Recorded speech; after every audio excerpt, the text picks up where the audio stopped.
Почитувани членови на Сојузот на стопански комори, почитувани добитници на признанието за македонски квалитет, драги пријатели. Дозволете најпрво да го изразам своето задоволство што и годинава продолжуваме со традиционалното доделување на признанијата за македонски квалитет. На минатото доделување реков дека годинава што изминува ќе ја паметиме пред се по пандемијата на COVID-19, која што ги загрозува нашите животи и нашето здравје, но и нанесува огромна штета врз нашата економија. Констатацијата за 2021-та, за жал, е слична. Пандемијата не запира, а економијата бавно заздравува. Нашето стопанство се уште се бори со проблемите, а нам ни останува да очекуваме дека со соодветни економски политики ќе ги надминеме тешкотиите за да продолжиме со нормален развој. Верувам дека и на ниво на вашите компании имате соодветен одговор на кризата, која што трае и ќе продолжите успешно да работите за да го задржите и надградите квалитетот на производите и услугите што ги испорачувате. Имајќи ја предвид целата ситуација, носителите на признанието заслужуваат особена почит затоа што во ни малку лесни времења го развиваат својот потенцијал и постигнуваат изворени резултати, задржувајќи висок квалитет на производите и на услугите. Би сакал да искористам ова можност и да се заблагодарам на Сојузот на стопански комори, што продолжува со традицијата на доделување на признанието за македонски квалитет, задржувајќи ги високите критериуми. Тоа е значаен придонес за македонската економија во овие особено сложени времења.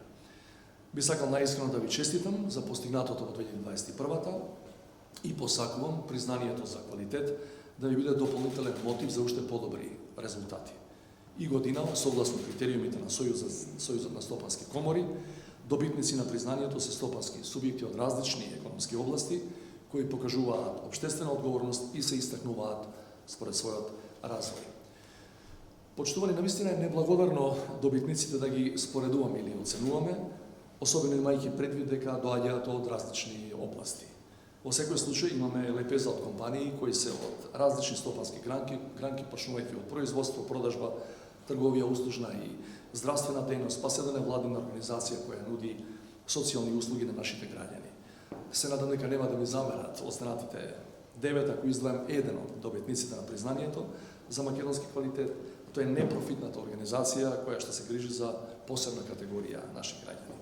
Станува збор за Републичкиот Центар за поддршка на лицата со интелектуална попреченост Порака, застапувајќи ги правата и интересите на повеќе од 20.000 лица со интелектуална попреченост во Република Северна Македонија, преку различни активности и програми Порака суштински придонесува за подигнувањето на квалитетот на нивниот живот. Благодарение на Порака, лицата со интелектуална попреченост имаат поголеми можности за вклученост во социјалниот живот и олеснет пристап до ресурсните и до сервисните центри и клубови. На крајот дозволете ми да ви ја честитам новата 2022 година и да ви посакам добро здравје и успех во работата, да си посакаме пандемијата конечно да биде ставена под контрола, за да можеме да се развиваме и да напредуваме во нормални услови. Сето тоа ќе значи и подобар животен стандард и задоволни граѓани. Уште еднаш искрени честитки на сите добитници на признанието за македонски квалитет. Ви посакувам уште многу успеси во натамошната работа.